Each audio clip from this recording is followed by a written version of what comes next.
그래서 하나님은 공의의 하나님이다. 그리고 하나님은 사랑의 하나님이다라는 것을 똑같이 5번을 했으면 나머지도 5번을 해야지 사람들에게 균형 잡힌 교육이 될 수 있다라는 것이 잠재적 교육 과정이라는 건데요.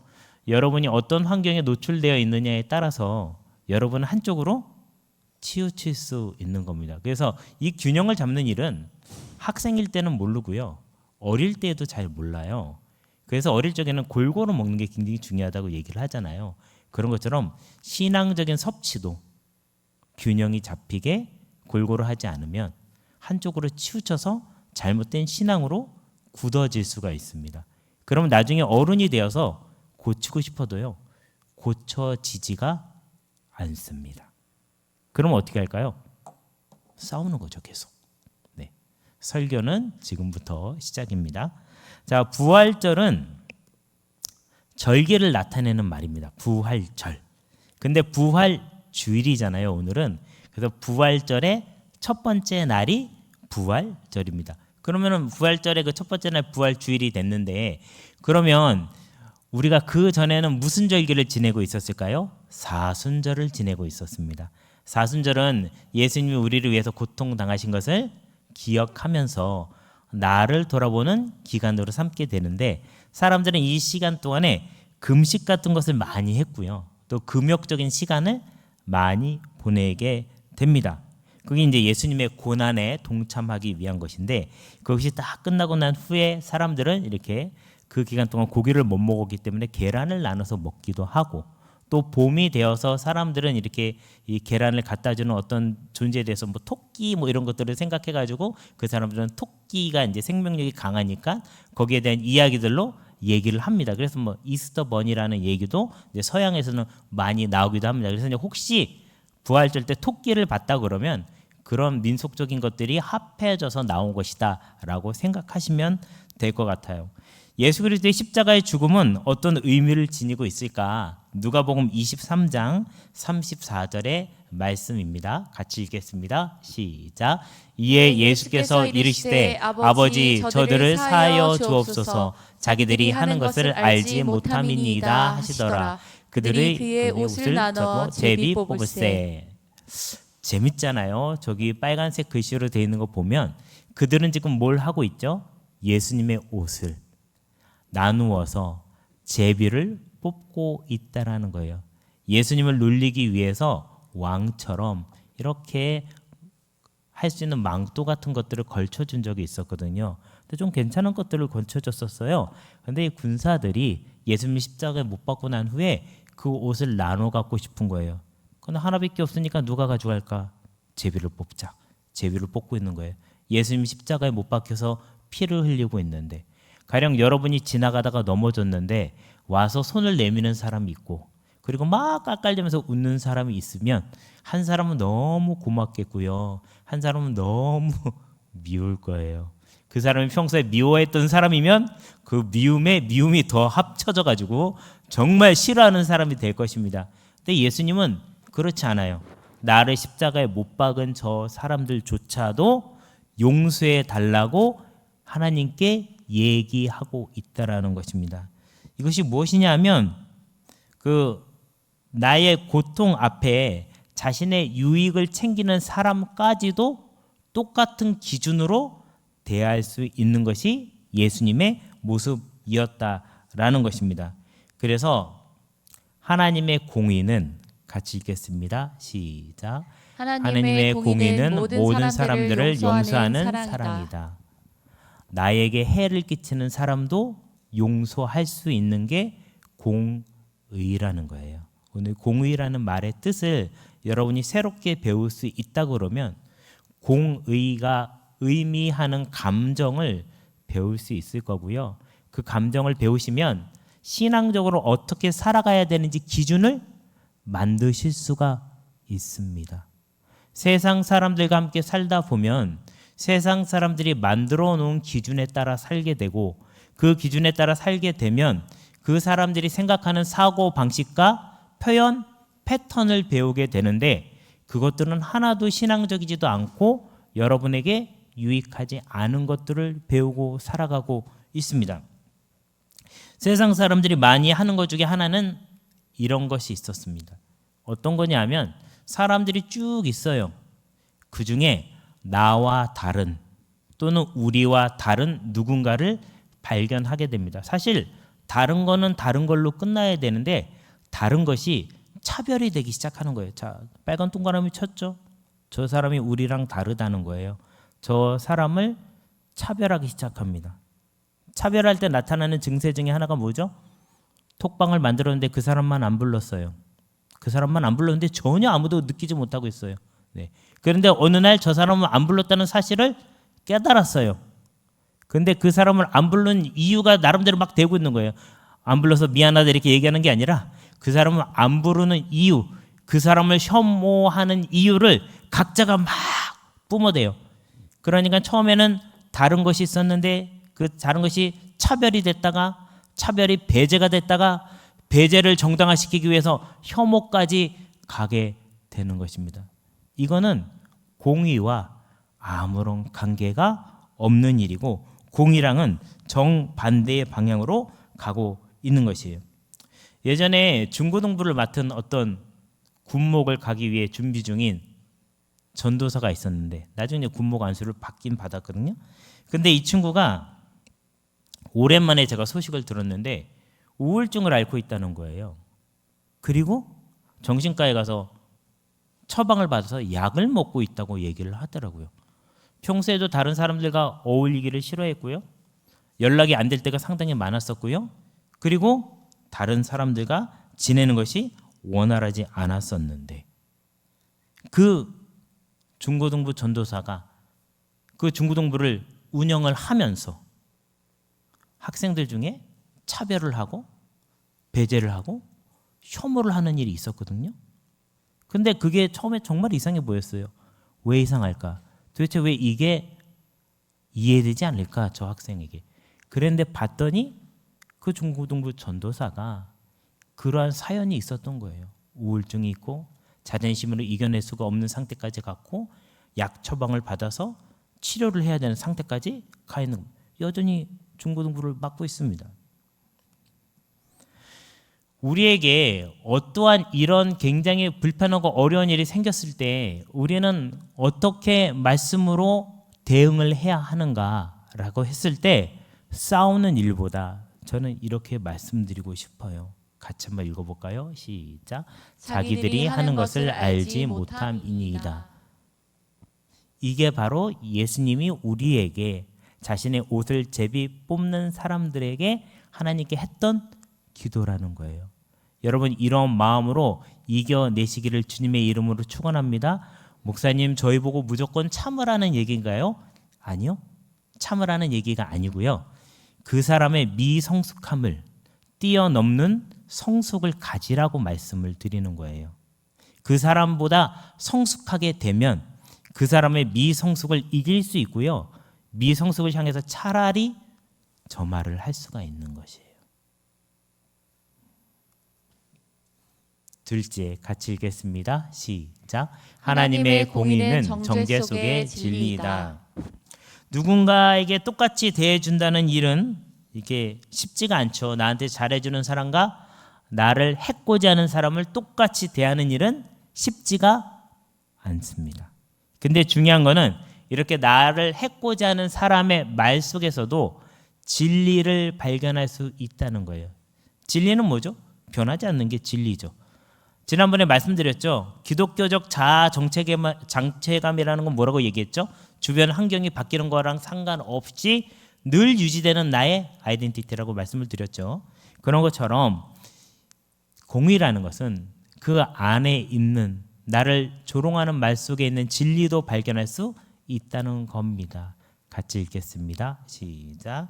이르되 내가 만일 유대인의 왕이면 내가 너를 구원하라 하더라. 그의 위에 있는 유대인의 왕이라 쓴 패가 있더라.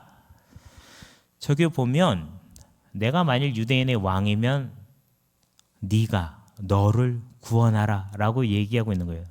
내가 이제 굉장히 누구에게 호감을 갖고 그 사람한테 가서 좋은 말을 해줘요. 근데 이 사람이 태도가 아주 불량스러워. 그러면서 아니 뭐 그렇게 잘 되는 거면 먼저 해보시죠. 이렇게 얘기하는 거예요. 쉽게 얘기하면 너를 구원하라 이 얘기는 너나 잘하세요. 이런 말이에요. 이런 말로 나에게 응수하고 있는 것입니다. 근데 이 말을 잘 들어보면 너를 구원하라는 말을 잘 보면 초록색에 숨겨진 진리가 있어요. 구원. 구원은 진리가 맞죠. 그 말 속에 있는 구원이란 말은 진리가 맞아요. 그래서 나를 조롱하거나 나를 놀리거나 나를 해치는 말이 있어도 그 말 속에 있는 진리를 발견할 수 있는 것이 하나님의 공의에 대한 개념이 분명한 사람이라는 뜻이에요. 엄마가 하는 말은 기분 나쁜가요? 안 나쁜가요? 네, 기분 나쁘죠. 근데 엄마가 하는 말은 맞나요? 틀리나요? 맞죠. 어떨 때 더 기분이 나쁘죠? 상당히 맞는 말이었을 때 더 기분이 나쁘죠. 네. 조금 맞는 말이었을 때는 조금 반박을 하면서 무시할 수 있는데 굉장히 맞는 말은 굉장히 기분이 나빠서 더 신경질을 냅니다. 그런 것처럼 누군가 나를 공격하는 말을 했을 때 그 말 속에 있는 진리도 볼 수 있는 게 내가 공의를 이해한 사람이라는 성숙한 사람이라는 증거라는 뜻이에요. 그래서 누구를 만나든지 대화를 할 수가 있고 누구의 이야기든지 이해할 수 있다라는 뜻입니다. 제가 대학교 때 신촌에서 전도를 많이 하러 다녔거든요. 학교 내에서도 전도를 하기도 했고 학교 바깥에 나가서 전도하기도 했는데 학교 안에서 이렇게 전도를 하면 가끔 이제 물어보러 오는 사람들이 있어요. 왜 이런 거 하세요? 이러면서. 그럼 왜 그걸 하는지 설명을 해줘야 되잖아요. 근데 저희가 보통 이제 국룰처럼 정해져 있는 그런 사람들한테 하는 말이 있어요. 하나님은 형제님을 사랑하십니다. 근데 신기하게 그 말을 제일 무서워해요. 왜 이런 거 하세요? 그럼 자매님을 하나님은 사랑하세요. 그럼 할 말을 잃고 벌벌 떨면서 도망을 갑니다. 어느 날은 학교 앞에서 데모가 벌어졌어요.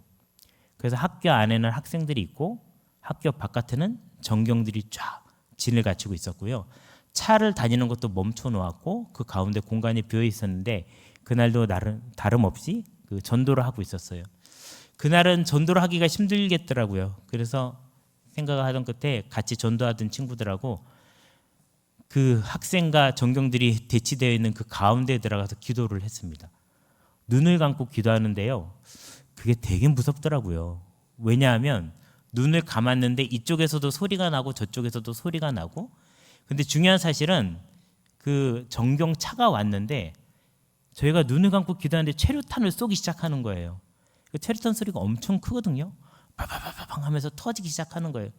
근데 기도는 마무리는 해야 되잖아요. 그래서 눈을 감고 기도를 하고 자욱해질 쯤에 이제 피해서 갔는데 중요한 사실은 그 다음에 양쪽이 다 잠잠해졌다는 거예요.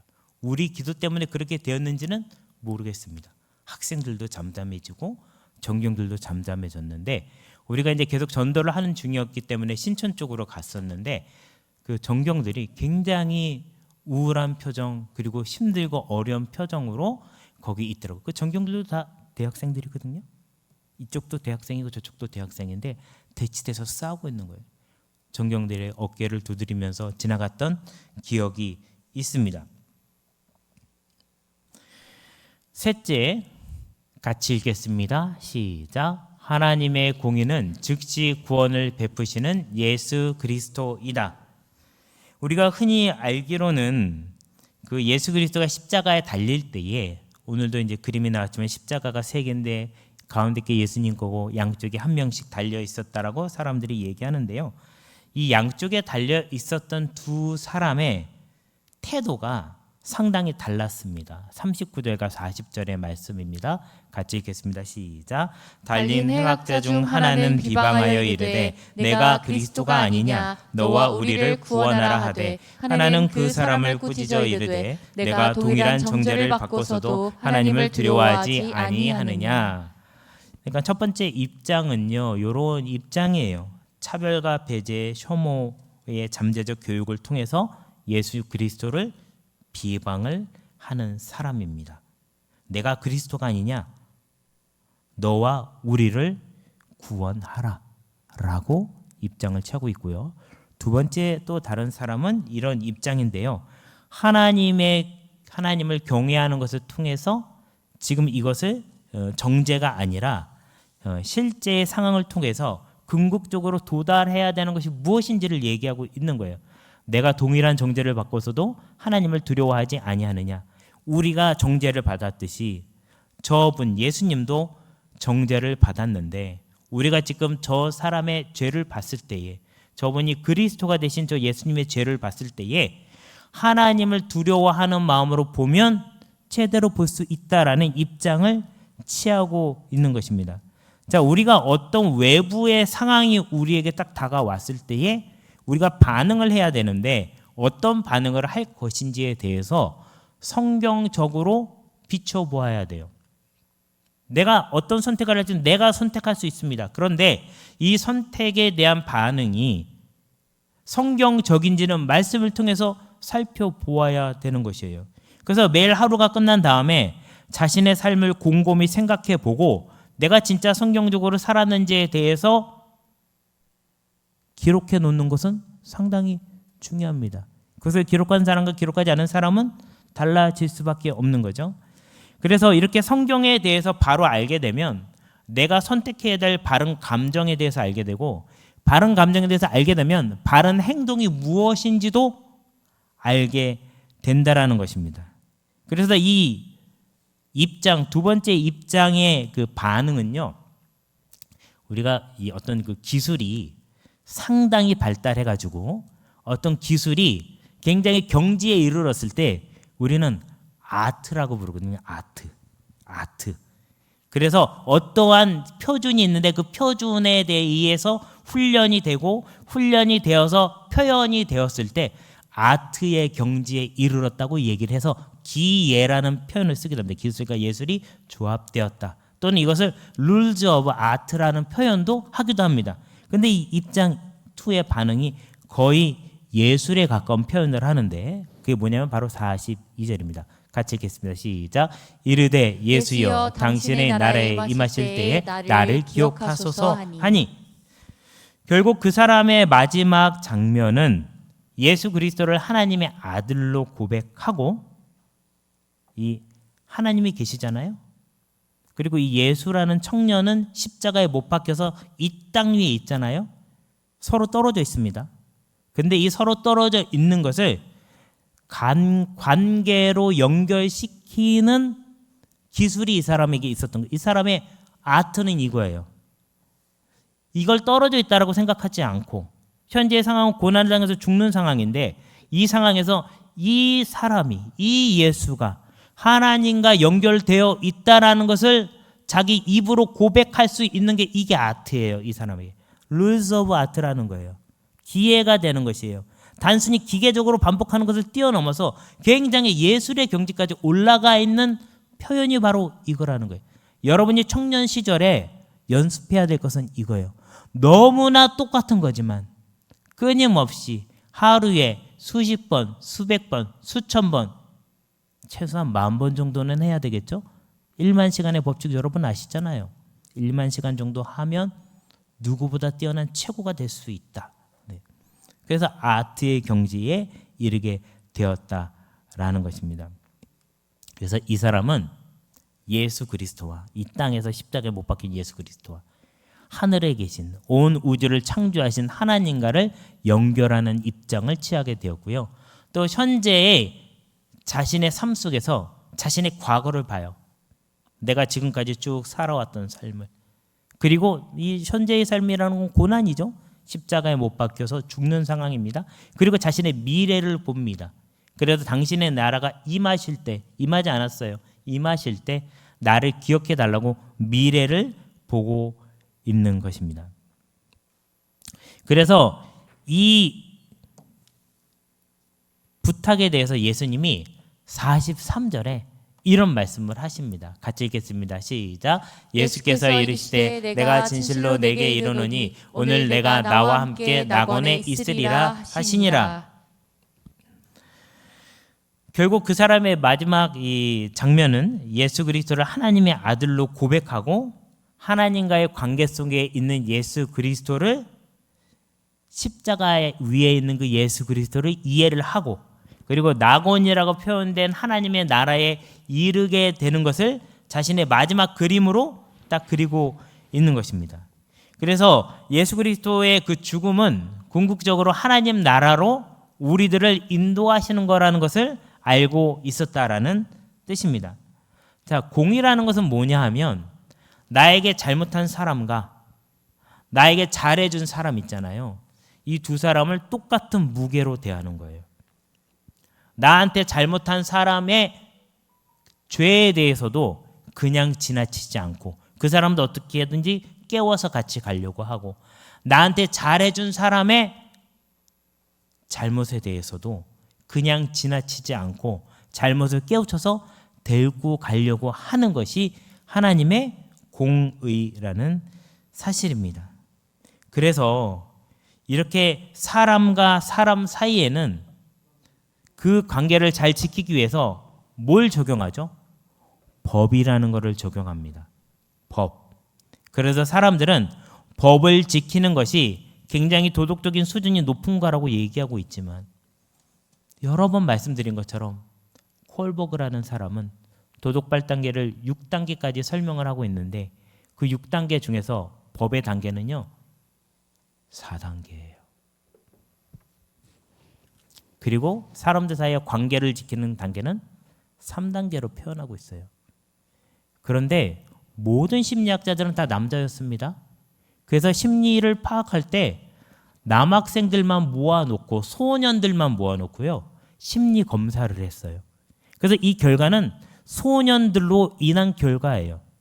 그래서 이 결과에 대해서 길리건이라는 학자가 콜버그의 모든 검사 결과는 남성 위주의 결과이기 때문에 여성들만의 심리학을 따로 연구해야 됩니다라고 발표를 했는데 여성들의 심리에 있어서는 법을 지키는 단계보다 관계를 유지하면서 문제를 해결하는 것을 더 높은 단계에 두었다라는 거예요. 그래서 남자들에게 맡겨놓으면 산산조각이 나고 깨지는데 여자들이 같이 끼어서 문제 해결을 도와주면 관계도 유지시키면서 문제를 해결하는 단계까지 가고 있다라는 얘기예요. 자, 그러면 여성의 입장에서 보면 법을 지키는 것이 높은 단계입니까? 관계를 유지하는 것이 높은 단계입니까? 관계를 유지하는 게 높은 단계예요. 법거리는 것이 옳지 않다라는 거예요. 그래서 저도 교회를 여러 군데 다녀봤는데 여성 리더십이 강한 교회들은 교회가 아주 평화롭습니다. 자매들이 많이 묶여져 있는 집, 우리 옥자매 있는 집은 나중에 결혼을 해도 남자들끼리 친하게 지낼 수가 있어요. 여자들이 친하니까. 근데 남자 형제가 많은 집은 없나 우리는? 남자 형제가 있는 집은 여자 동서들끼리 친할 가능성이 희박합니다. 실제로 남성 리더십이 강한 교회들 치고 분열되지 않은 교회가 없다라고요. 내피셜입니다. 그런데 아주 경험적으로 나타나고 있는 결과 중에 하나예요. 혹시 주변에 교회에 잘 분열된 교회 있으면 어느 리더십이 강한지 한번 살펴보시는 것도 재밌는 흥미거리 중에 하나가 될 것 같습니다. 어찌되었든 제가 오늘 드리고 싶은 말씀은 어떠한 상황이 발생했을 때 공의를 적용할 때에 하나님은 지금 이 상황에 어떠한 관계를 유지하기를 원하시는가. 십자가에 달렸던 두 명의 행악자 중에 한 명은 법을 중심으로 모든 것을 해석하며 예수님조차도 차별하고 배제하고 혐오했는데 한 명은 예수님과 하나님 사이의 관계를 발견한 이 한 명은 예수님이 누구신지 정확히 알고 고백했는데 이 사람에게 주어진 축복은 오늘 네가 나와 함께 낙원에 있으리라. 여러분, 우리의 과거가 하나님 앞에 기억되었을 때에 우리는 하나님 나라가 임할 때에 그곳에 있을 수 있는 사람들이 됩니다. 무엇이 과거가 될까요? 내가 죽으면 내가 살아왔던 모든 발걸음은 다 과거가 될 것입니다. 그 과거를 통해서 하나님은 놀라운 일을 여러분에게 이루어 주실 것입니다. 이러한 일을 이루시는 여러분 되시기를 주님의 이름으로 축원합니다. 그래서 오늘은 같이 기도하실 때에 이거를 생각하시면 좋겠어요. 예수여, 당신의 나라에 임하실 때 자신의 이름을 한번 대보세요. 김채원을 기억하소서, 박성희를 기억하소서, 진상윤을 기억하소서. 이렇게 할 수 있는 여러분의 과거가 되시되 이 땅에 오신 그 예수님을 홀로 있는 예수님이라고 생각하지 마시고 하나님과 연결되신 예수님, 삼위일체 되신 예수님, 내 안에 들어와서 사시는 성령님을 홀로 있는 성령님이라고 생각하지 마시고 나의 삶을 위해서 십자가에서 못 박혀 돌아가신 그 예수님이 보내신 성령님, 삼위일체 하나님을 보고 고백할 수 있는 여러분 되시기를 바랍니다.